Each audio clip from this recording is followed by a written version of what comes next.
with me, your man, Louie T. Welcome to this LouieTeeNetwork exclusive limited series, The Reign of Terror.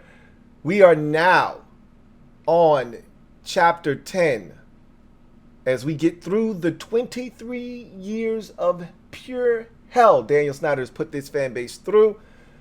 Chapter 10 lands us on the 2008 season, and let's talk about how we got here briefly and get us up to speed on what is to come. So 2007 ended with a playoff appearance, an emotional season to say the least. Obviously the death of Sean Taylor, then a crazy 4-game win streak to end the season to get us into the postseason, having a great opportunity to win a playoff game and blowing it. It was a lot to stomach, and for Joe Gibbs, it was enough to see him exit stage left for the second and final time as Redskins head coach. He resigned in the offseason, and it left us kind of in limbo as to what to do. Now, the assumption, and I think this was universally expected among Redskins fans, players, media members, people outside of the franchise, I think most people anticipated that Greg Williams was the heir apparent to the head coaching throne in Washington. And so I after Joe retired, I sulked a bit, but I said, okay, Greg's going to step up. This defense is already playing tremendous football for him. The players in that locker room respect him. He's been a head coach before, so this won't be new to him. I think we're going to be just fine. If he sticks on board, I would assume Al Saunders is going to remain the offensive coordinator, so everything kind of stays in place and intact. You're not going to have all this turnover and change. And so I kind of felt good, even though Joe was hanging it up, and I was disappointed about that. I felt good that the guy that was going to take his spot had been here throughout the entire tenure. So he knew all the players in the locker room. He knew about the climate and the temperature in the organization. There wasn't going to be a ton of change. The staff was probably going to stay pretty much intact. You may have a couple of alterations here or there, but for the most part, we were going to operate as if Joe Gibbs were still here. And so that made me feel a little bit more comfortable about Joe hanging it up. And then he didn't get the job. And that's when things started to take a turn for the worse. And let me also say this. I think for most Washington fans, by 2008, you knew something was off with Snyder and you weren't really comfortable with him being the owner of this team. However, I don't think it was until this offseason here of 08 that you really, truly saw how everybody else felt about him. We knew how we felt as Redskins fans about, Daniel Snyder. I don't think it was until this particular offseason that we saw how the rest of the league, keep in mind, he was able to lure Marty here. He was able to lure Steve Spurrier here. He was able to lure Joe Gibbs here. So at this point, he's not a pariah. He hasn't become this owner that has alienated everyone that nobody wants to work for. So we really didn't know what the outward perception of Daniel Snyder was. We only knew how we felt. But after he didn't hire Greg Williams, he just assumed, we went to the playoffs last year. This is a good football team. They're going to be candidates lining up from here all the way to Baltimore that want this job. We should be fine. And he waited, and he waited, and he interviewed, and he interviewed, and he waited for Steve Spagnuolo because the Giants went to the Super Bowl and won it, and he wanted him to be his next head coach, and Steve said, nah, I'm good. I'm going to pass. Steve knew what was up. And so after being turned down by Steve Spagnuolo, he called back the guy that he was going to give the job to in 04 before Joe Gibbs took the job. Before he was able to convince Joe Gibbs to come out of retirement, Jim Fossil was going to be the head coach of the Washington Redskins in 2004. A lot of people didn't know that. See, Fossil got fired by the Giants in 03. And he had taken them to the playoffs a bunch of times. They went to the Super Bowl in 2000. They got their doors blown off. But he was a good coach. He wasn't great by any means. But Had he been hired in '04, I don't think Washington fans would have been that bent out of shape. Okay? We wouldn't have loved the hire because we knew him as the Giants head coach, but we did respect what he had done with the Giants. However, while Joe was here for that 4-year stretch, Fossil took a job in Baltimore. We're hypersensitive to the things that go on in Baltimore. It's right up the street. You're competing with them. We did not like the Ravens, especially at that time. Now we've softened our stance. I don't really personally give a shit about what the Ravens are or aren't doing. But then we did. They were the new kid on the block. No one's taking our spot, so we were kind of standoffish with the Ravens at the time. He went up to Baltimore and he stunk it up. They fired him.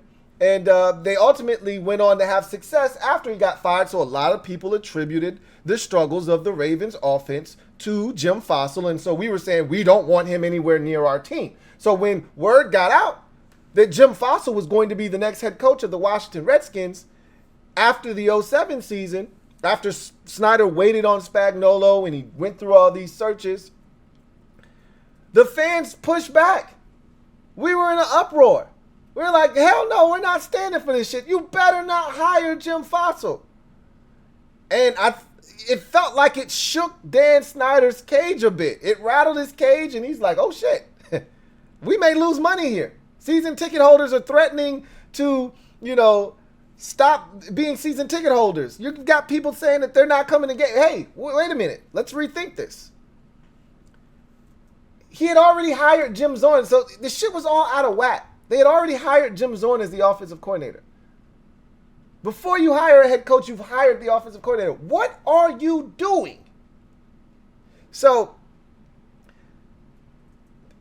all along, I've been going with the narrative, and I'm always going to go off of the narrative that us as fans were the reason that Jim Fossil didn't get hired here in Washington. We overreacted to the news that he was going to be the next head coach of the Washington Redskins. We snapped, we lost our shit, and we forced ownership to panic and veer into a different direction. All right? And they pivoted to the guy that they had already hired in Jim Zorn. Now, what the real story probably is closer to, and there's probably a bit of truth to Snyder reacting to the disappointment of fans. However, Vinny Serrato was essentially given the keys after Gibbs left, right? Like, Vinny was put out of the building altogether when Schottenheimer got here, right? Schottenheimer knew what kind of a guy Vinny was, and he said, get this guy the hell out of my face. Get him out of the building. Got rid of him. Soon as they fired Schottenheimer, Vinny was back. Spurrier was there. Spurrier had, a little bit of control, not a ton, but enough to keep Vinny, muzzled a bit. After he's gone, you bring in Joe. What Joe says goes, right? And so Vinny, while he was still, in Dan's ear, it's either Dan making a decision or it's Joe making a decision. And Vinny's just executing.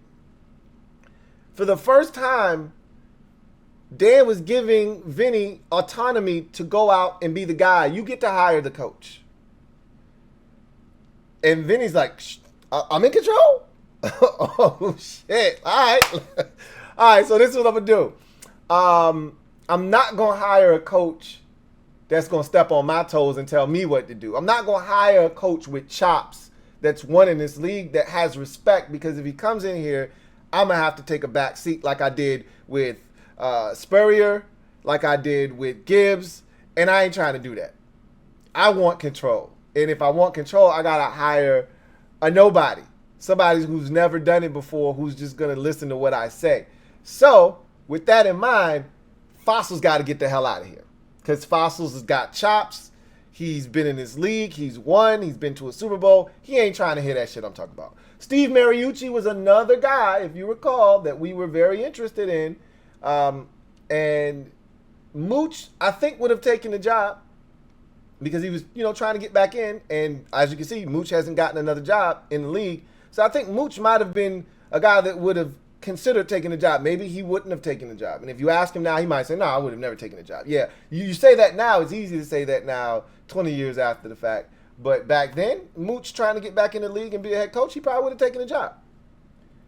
Mooch had chops, been in the league, coached under Mike Holmgren. And so he would have more likely than not come in with a little bit of respect and told Vinny, hey, you sit in the back. I got this. Vinny wasn't looking for that to be the case. So Vinny went out and got a guy in Jim Zorn. And again, it was crazy because after they didn't give the job to Greg Williams and Steve Spagnuolo turned them down and everybody else turned them down and nobody, it was like Vinny was on the phone and he was like, hey, Dan, hey, hold on 1 second, okay? Hold on. Yeah, just give me 1 second, all right? Hey, Dan, nobody wants the job. And Dan's like, what? Nobody wants the job? We were a playoff team last year. What do you mean nobody wants the job? And that's when it became apparent that everybody else around the league is like, yo, this Dan Snyder dude, Vinny Serrato, these dudes are clowns. And that's when it became like a real thing. It wasn't just us. We weren't crazy. Everybody else saw it too. So, the guy that they had hired before they hired the head coach, and the story goes, they hired Jim Zorn, and they went out and told Fossil, hey, we got Jim Zorn. We just want to make sure you're okay with him. So they set up a phone conference with them. They spoke for, a little while, and Fossil's like, oh, he seems fine. He's good, right? Fossil's already getting all of his shit together. He's starting to hire a staff. He's getting ready to prepare to move because he was living in Arizona at the time. He was preparing to move all the way back out east. And then he gets the news that they're going to hire Jim Zorn to be the head coach. It was wacky. It was wonky. It was so Dan Snyder and Vinny Serrato. It was so Snyder-esque. Just a big cluster F of a decision, a process. Everything about it stunk to high heavens. So then, this is when we should have known as Washington fans. This is when we should have known. This shit is not going to go well.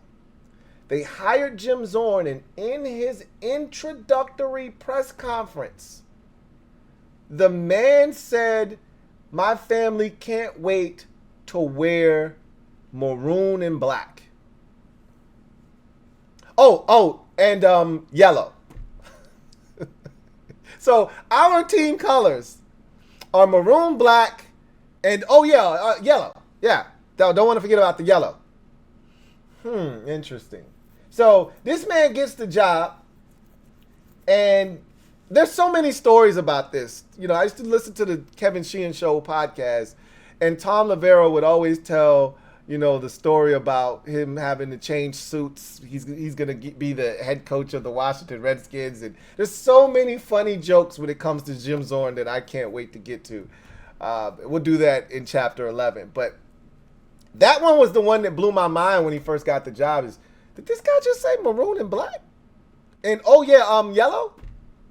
Like, wait a minute, what? Yeah, you got the head coaching job and you couldn't even do just 2 seconds of homework to find out what the team colors were? That was an ominous sign right there. That should have told me everything I needed to know. But again, when everything's young, fresh, and new, you're willing to give it a chance. We just didn't want Jim Fossil. We got our wish. Sometimes be careful what you ask for. You just might get it. All right. We asked for Jim. We didn't want Jim Fossil. Anybody but him. They hired Jim Zorn. The rest is history. So let's get on with the 2008 season. So that's the large part of the offseason. It's a mass exodus.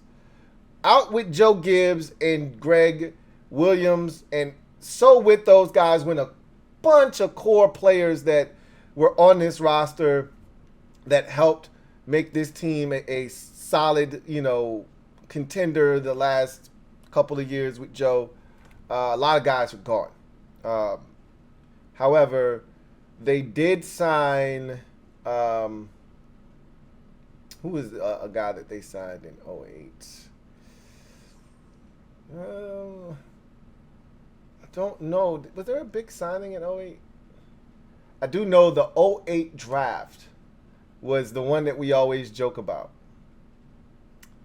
The '08 draft was one of the worst drafts in NFL history. I'm not bullshitting you.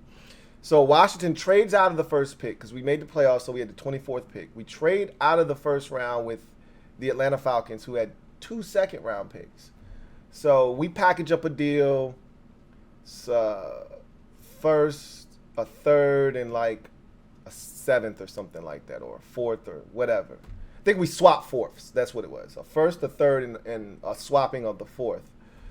For Atlanta's 2 seconds, and the swapping of that fourth, which I didn't think that was good value at the time. I was like, but I was no draft, I didn't follow the draft as heavily as I do now. You couldn't make that same deal now. Like 2 second-round picks isn't worth a one. It could be. It could be, depending on how you value that draft. But if I'm moving out of the first round for you to move into the out of the first round altogether for you to move into the first round or back into the first round, I got to get more than just 2 second-round picks. We're not swapping. If anything, we're not swapping fourth rounders. You know what I mean? I'm going to need – you're not getting my third-round pick off of me. You can have my first. Give me your 2 seconds. And if we're swapping fourths, you're giving me the higher of those 2 picks. I can't be giving you the higher. I can't move back. So, anyway, we used to always get fleeced in those type of deals. After Charlie Casserly left, we stopped being the one doing the fleecing and we started being the one getting fleeced in these deals. Go see Champ Bailey, Clinton Portis trade, right? Go see the TJ Duckett trade, the Donovan McNabb trade. I can go on and on and on. Speaking of which, Jason Taylor. We traded for Jason Taylor in the 2008 season, all right? And I think we traded 2 second-round picks for Jason Taylor. He was ass in Washington. He was hurt. He was unproductive.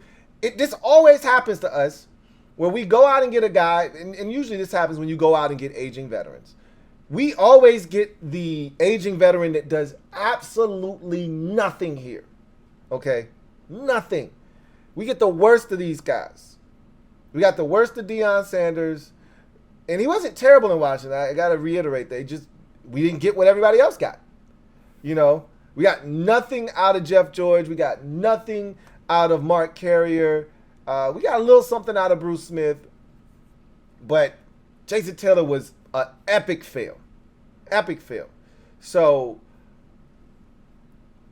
2008 draft. Let's see how many of these clowns I can rattle off.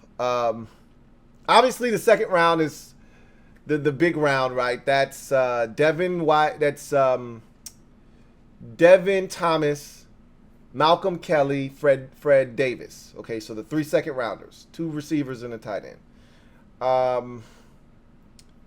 Let's see. You got Justin Tryon in that draft. I want to say, was Chad Reinhardt in that draft? I want to charge him to the Shanahan account.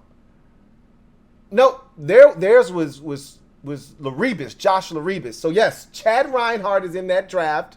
Okay, Justin Tryon is in that draft.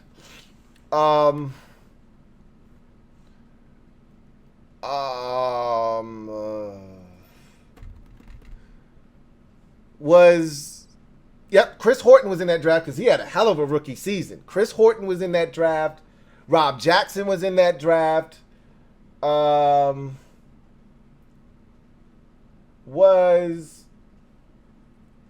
the Hawaii quarterback in that draft? I can't think of his name. I think the Hawaii quarterback was in that draft. Colt Brennan. Colt Brennan. I wanted to call him Colt McCoy so bad. Colt Brennan was in that draft, I think.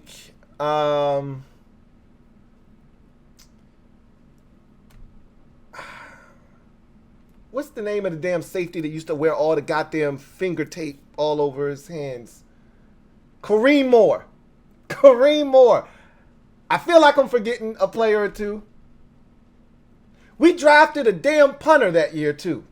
I don't remember his name. He was awful. We'll get to that. As a matter of fact, we'll get to that. He was awful. Who drafts a punter and he turns out to suck? When you draft a punter, you've done your homework. The guy's usually going to be in the league for a while. This guy sucked ass. We cut him after like week 6 or 7. He was trash. I remember being so pissed off we spent a pick on this clown. Anyway, that draft was horrendous. We'll always have the 2012 Cowboys pick from Rob Jackson, and really the 2012 season from Rob Jackson was pretty damn good. And we'll always have the Chris Horton regular season, rookie season. And does Chris Horton have the sesamoid? Oh, you gotta love Jim Zorn. Anyway, so that was the offseason. You trade for Jason Taylor right before the start of the season. That was a disaster. Again, us giving away picks, and the 2008 draft was a disaster. We didn't know it at the time, obviously.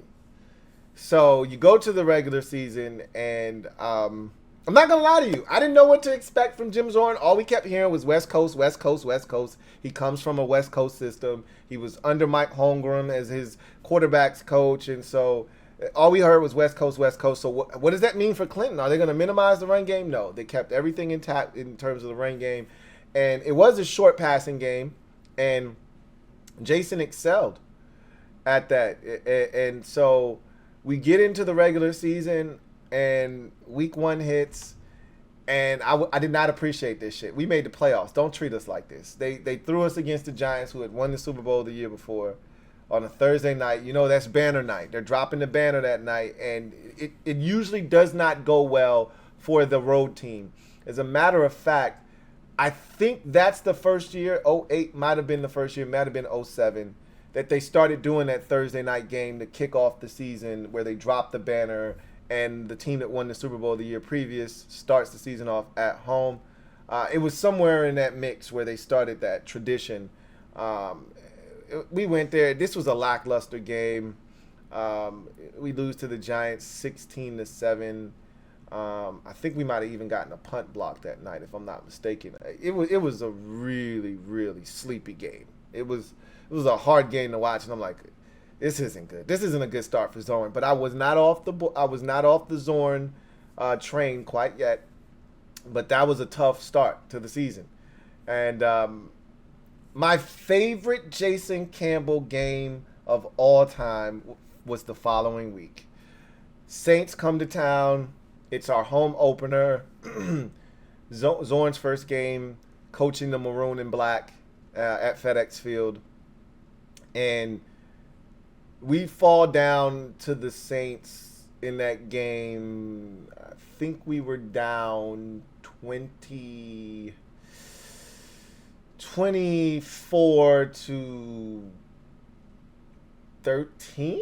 I think. And we came back. I remember us punting to Reginald Bush, this whack-ass punter. This dude is super trash. This rookie punts it, and it's a terrible kick, too. It's not just that he kicked it. It was a terrible kick. Reggie fields it, and I remember the broadcast team specifically saying, hey, do not kick this ball to Reggie Bush. And Reggie caught that bitch, went down the left sideline, took the hell off, scored a touchdown. And so it's not looking good for old Zorny. But then J Cam comes alive. He starts throwing BBs. And you could see the confidence in Jason Campbell starting to resonate, starting to seep through his pores and into his game. And I'll never forget this. It's my favorite Jason Campbell throw and play, really, of his career in Washington in particular. It's late in the ball game, probably like 5 minutes left. We're trailing 20, I want to say it's 23-29, 20, I think it's 20, 20, might be 24-19, I think, something to that effect. 24-19, I think. And he steps up in the pocket and he dips his shoulder. There's imminent pressure as he drops back. He hits the top of his drop. He dips the shoulder. He steps up. He resets his feet, and he launches that bitch like 55 yards in the air to Santana Moss in stride for like a 74-yard touchdown. And I just remember everybody going nuts. I was in the house going nuts. J-Cam, who rarely shows emotion, he's, going nuts, and he's pumped, and everybody's going crazy. And I'm like, oh my God, this is like the coming of age of J-Cam. Like, this is what I've been waiting for, right? And I think we added a field goal, and we're up 29-24. And Jim Zorn, this is the thing I did like about Zorn, especially in year one. He was fearless. He wasn't, scared to take risks. So at the end of that Saints game, there's like a 4th and 2. And they could kick a field goal. It would put us up by 8. But Sean Sweezum had missed, I think, a couple of kicks in the game already. He'd made like 2 or 3 kicks, but he had also missed. And there was no need to try a field goal. Like, it wasn't going to be a close one. It would have been probably from like 50-something yards, maybe 52 or 3. And that's not his range anyway. And so it's 4th and 2, and there's probably like a minute and 50 seconds left. And he just has Jason Campbell rise up and throw a slant to Tanner Man to put the game away on 4th and 2. Like, just confident. Jason Campbell just stood up, 3-step drop, bop, ball out. Santana catches the slant, gets up the field, gets the first down in ball game. And it was just like, okay, I see you, J-Cam. It was a virtuoso performance from Campbell. It was a come-from-behind victory, game-winning pass in the 4th quarter. All the ingredients that you're looking for from your young quarterback. Over 300 yards passing, no interceptions.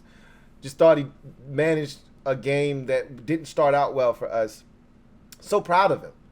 And that set off a nice little 4-game winning streak. You go next week, you beat Arizona. Don't forget, the Arizona Cardinals went to the Super Bowl in 2008. So it's not like we're beating just the Arizona Cardinals. No, this is the Kurt Warner, Anquan Bolden, Steve Breston, and Larry Fitzgerald edition of the Arizona Cardinals. And we beat them at FedEx Field early in that season. And we go to 2-1. The following week, it's Dallas on the road at Dallas. We go into Dallas. I remember this one. This was a fun one. And we stole one from Dallas. In that game, again, Zorn not being scared. I very vividly remember late in that game, all right, it's a 4th and, I want to say 2 late in that game. Could have kicked the field goal. We were up in that game. I think it would have made it 7-point game. I think we were up 4 at the time. And he's like, nah, F that. And we went for it on 4th and 2. And we did a draw to Clinton Portis. And he picks up the 2 yards. And we secure the victory and beat the Dallas Cowboys. Nope, I'm mixing up games. That's the Eagles game the following week. Dallas scored a touchdown late and kicked the onside kick, and they should have caught the bitch. It went right off the fingertips of the dude that had a chance to get it. And we survived that game. But I remember going into Dallas and confidently coming out of there with a dub. I was like, what the hell is this? Like, I didn't see that after week 1, right? And we're scoring points. We put up 29 on New Orleans. I think this was like a 24, 26, 27-point effort against Dallas. I think you'd scored 24 the week before against Arizona. Then the next week against the Eagles, you put up another 20-something spot, and you're feeling really good. And that's the game where he showed the confidence late in the ball game, handing it to Clinton in a short yardage situation. I think it was 4th and 2. And instead of kicking a field goal, that would have made it, I think, a 8-point game or something like that, 7 or 8-point game. He elects to go for it to ice it away. You get the first down, the game's over. You're taking knees, and we get the first down, and we win that game. So, and that was on the road at Philadelphia. On the road 2 weeks in a row at Dallas, at Philadelphia. These are some big wins, and you're saying to yourself, Whoa, wait a minute. What are we doing? I think we gave up a punt return to Deshaun Jackson in that Eagles game. Our special teams that year was not our strong suit. I'll just say that. But nonetheless, you're what, 4-1 out of the gate, and the loss that you're about to have, it started to chip away at the confidence that you built with that 4-game win streak, because the St. Louis Rams were among the worst. We played some of the worst teams in the league that year in '08.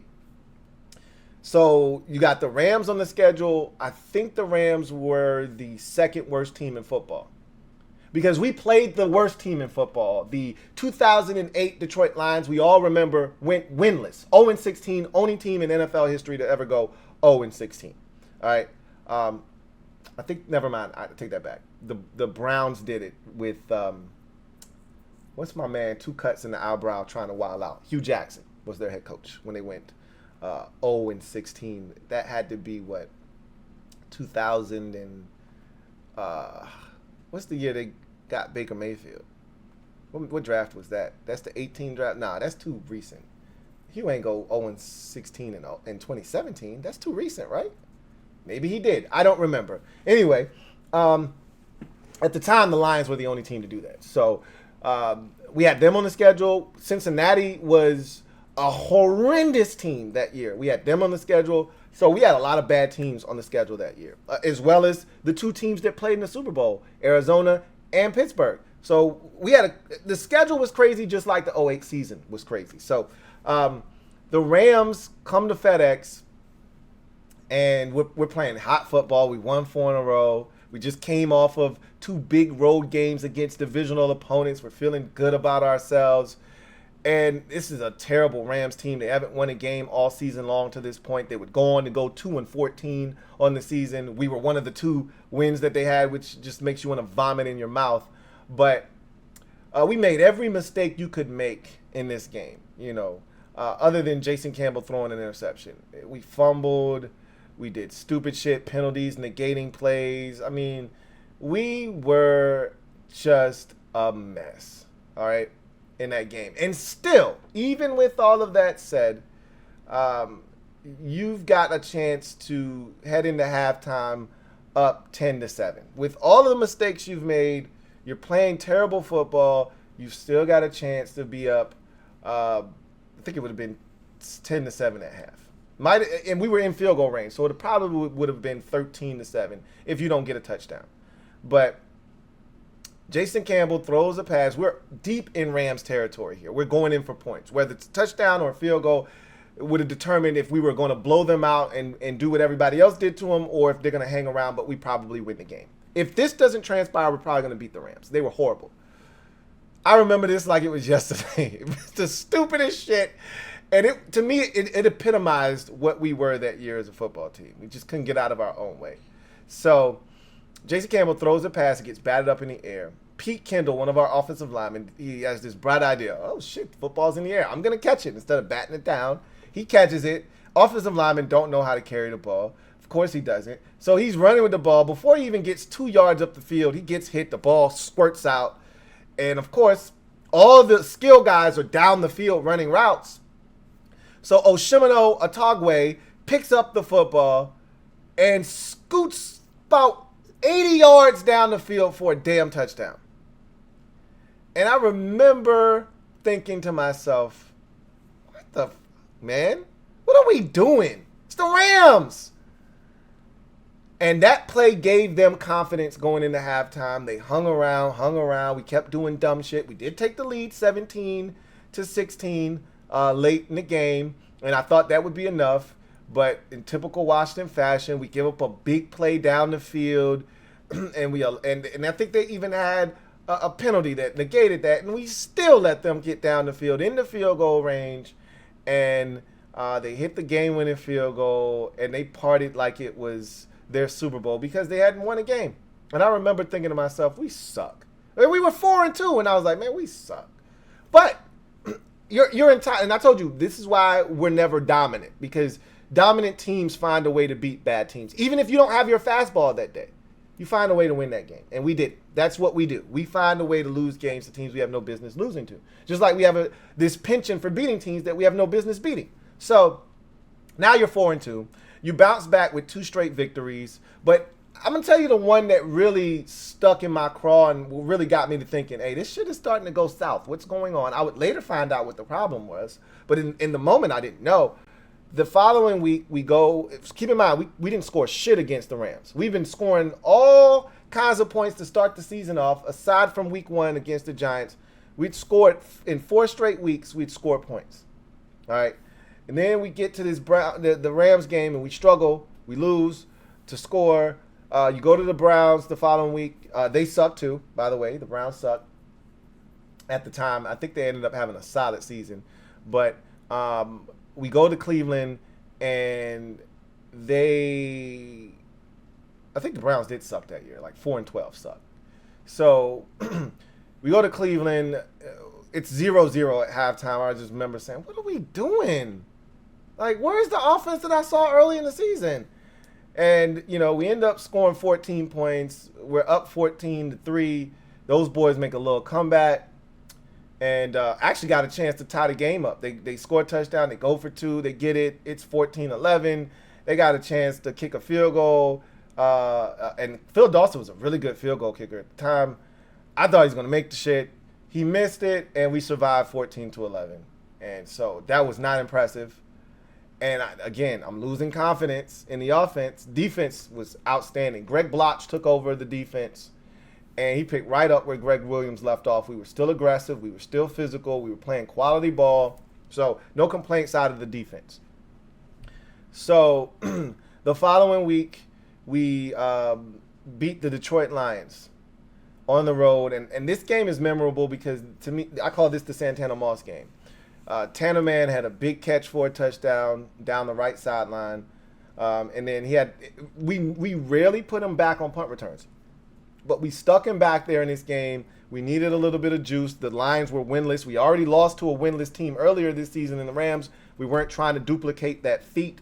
So they put Tanner Man back there desperate for a spark. He runs into his own player, bounces off of him, turns around, does a U-turn, and then turns on the gas, hits a seam, gets up the left sideline, and scores a touchdown. And I just remember saying, boy, Tanner's that dude, man. He's him. We weren't saying him back then. I was like, man, Tanner Moss is crazy, yo.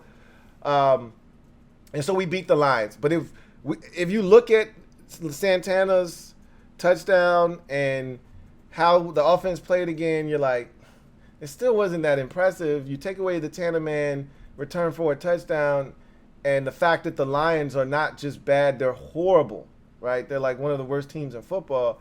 They were the worst team in football. You're like, this isn't all that impressive again. But you won. I wasn't tripping. We won. But then every time, leave it to the Pittsburgh Steelers to come to FedEx and take over. Every time you think you got some shit going, start of the 16 season, 08, every time you think you got something going, leave it to the Steelers to come in and humble you. And so the Steelers come to town. We're 6-2. We're riding high. It's Monday Night Football. I'll never forget this game because this was the night that I said, uh-oh. Uh-oh. We're in trouble. Now, the Steelers were dominant defensively. Again, they went on to win the Super Bowl that year off the strength of that defense. And we had every opportunity to win that game. If you watched the beginning of, first of all, we always make fun of our fan base for allowing the Steelers. First of all, the Steelers go into anybody's building and take over. But that crowd was raucous to start that game. I remember my TV being loud and getting goosebumps at how loud it was. Watching that game on that Monday night. We were 6-2. We were a good ball club, at that time. Steelers come in. They were a damn good football team as well. They were leading the AFC North at the time. So this is a matchup of two really good teams. The Giants were playing out of their minds at the time. So they were leading the NFC East at 7-1. But we were 6-2. We were right there. So anyway, we start off that game like gangbusters. The Steelers tried to surprise us with an onside kick. We recover it. We got great field position. We don't do shit with it. End up settling for a field goal. Pissed me off. Then the very next possession, the ensuing possession, we bat the ball in the air from Ben Roethlisberger, and it's picked off by Cornelius Griffin, and all of a sudden you got great field position, and we don't do shit with that. Just kick another goddamn field goal. And if you would have asked me at that time where we done scoring, I was outside your damn mind. We didn't score another point the rest of the night. We got our 6 points right out of the way on the first two possessions. And the rest of the night, it was just a struggle. We couldn't convert a third down to save our lives. We had a great drive going to start the second half. And then Jason Campbell throws his first pick of the season. J-Cam was playing out of his mind to start the season. Everybody was talking about how great of a job Jim Zorn was doing. A lot of people forget this shit. You just think about Zorn and how comical his tenure here was. We started off 6-2. This offense was humming. J-Cam was protecting the football. He had 7 touchdowns and no interceptions to start off that season. All right, Jason Campbell was in a zone, and he was making all the right plays. And then it all changed that Steelers game. He got beat up. They sacked him like 7 or 8 times. He threw 2 picks in that game. We were not locked in as a football team. Defensively, I thought we played really well. We even hurt Ben Roethlisberger. The part that made this loss so debilitating is that we let Byron Leftwich come in and do us. And boy, did he do us dirty in the second half.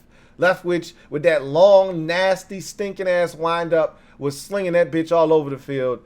And that was the beginning of the end for me. I could see the writing on the wall when we struggled against Pittsburgh because we had struggled against Cleveland. We struggled against the Rams. All of a sudden, an offense that was humming early in the season just couldn't muster anything. And I would later find out, as all of you would, by listening to Chris Cooley talk on various, podcasts and shows, but specifically on the Kevin Sheehan show podcast and on his own podcast, he would talk all the time about that Jim Zorn era. And he said, look, we did the same plays over and over again to the point where other teams knew exactly what we were doing, and they would call out the plays. We would tell Zorn, they know what we're doing, and he would just tell us to go and run it. So teams figured us out after the first 6 or 7 weeks of the season. The tape was out there. When we first went out there, they didn't have enough, evidence and proof that this is what we were going to do. Now we had tells. Teams knew when they line up in this formation, this is what they like to get to. And by the time we got to the midpoint of the season, the cat was out of the bag. And now everybody's dominating our offense. We can't score any points. We can't even get first downs. Clinton Portis is by the time we met the Steelers in week 9, Clinton Portis was almost at 1,000 yards already. He had like 900 yards by the time we met. Like, he was on a tear. He was leading the league in rushing for most of the season. He got hurt that night against the Steelers. He hurt his knee late in that ball game. He was really never the same, but he still was, carrying the load. But had they had diversity with the offense, Clinton might have went for a career high that year from a rushing standpoint. He could have easily had 1,700 yards rushing with the way he was playing. He had a stretch there. Only Jim Brown and I think O.J. Simpson might have done this, where they had 5 straight games of over 120 yards while averaging 5 yards a carry. Clinton Portis did that in 2008. Like, he was killing it. Chris Cooley had his best statistical season of his career in 08. I mean, there's a lot of good things that happened in 08. Unfortunately, Jim Zorn and this is the thing, he had never been a play caller before. Jim Zorn had never called a single play. Okay, so when we hired him as the offensive coordinator, that was going to be his first time really calling plays. So getting the head coaching job and being your own offensive coordinator and calling your own plays, it was great at the beginning, but he didn't have the whole concept of, hey, now I got to adjust to the adjustment that's being made to me. He never made the adjustment. He just kept running the same plays, and that's why the shit didn't work the latter half of the year. And so we went from, scoring points to now you lose to the Steelers, you hit your bye week, you come off the bye week. There's a Cowboys loss in there. There's some bad losses, man. I think we beat Seattle. We beat Seattle, which felt good because they had beat us the year before in the playoffs. So it felt good to go to Seattle and beat them. But after that, everybody got a piece. There's a Giants ass whooping in there. we lost to the Bengals. They were horrible. The Ravens on a Sunday night. We went to Baltimore, lost that game. They were really good that year. Yeah, I mean, we couldn't beat anybody. We couldn't score. The defense was really good in 08. Like, it was a good defensive unit. We get D'Angelo Hall at the bye week. The Raiders released D'Angelo Hall, right? We sign him to a one-year deal. He comes in and he plays his first game against Dallas. He gets a pick. Like, he came in and played well. We signed him to a long-term deal after the season. This defense was really good. And the offense was really bad towards the end of the season. And ultimately, you start the season off 6-2. You finish the season the inverse of that, 2-6. You end up 8-8 in Jim Zorn's first season. And the best is yet to come. That 09 season is one of the most comical seasons in Daniel Snyder history. Like, the stories from that season, Jim Zorn separating the players by, and I get it, this is a joke, but there was some truth to this. Separating the players by Christians and ball players. Like, what are we doing?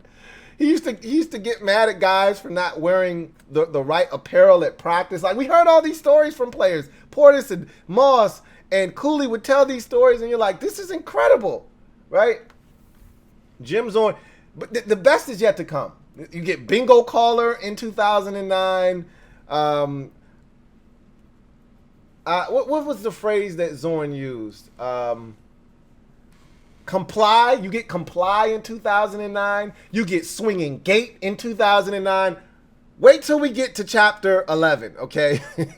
This is when you get the clown show version of Snyder and company. This is when you really start to see the true colors of this organization, and you realize Snyder is horrible. And this is when you see the lack of accountability. For the first time, you truly see lack of accountability. Okay? Because Snyder tried to pin everything on Vinny. Just like he tried to pin everything. We saw that movie already when he tried to pin everything on Bruce. And we knew the truth. Okay? Bruce wasn't shit. But it wasn't just Bruce. So we'll get to all of that in chapter 11. Chapter 10 started with such promise, but we asked for this. We didn't want Jim Fossil. They gave us a different Jim. Now you got to sit here and lie in your bed. You made it. Now you got to sleep in it. All right. So anyway, I digress. That's going to do it for me, your man Louie T, here on chapter number 10 of Reign of Terror, chronicling the 23 years of pure hell that Daniel Snyder has put this franchise through. Look forward to chopping it up with you guys again tomorrow when we get to chapter 11. Buckle up! Tomorrow is going to be a fun ride. I'll see you guys next time. Have a good one. LouieTeeNetwork.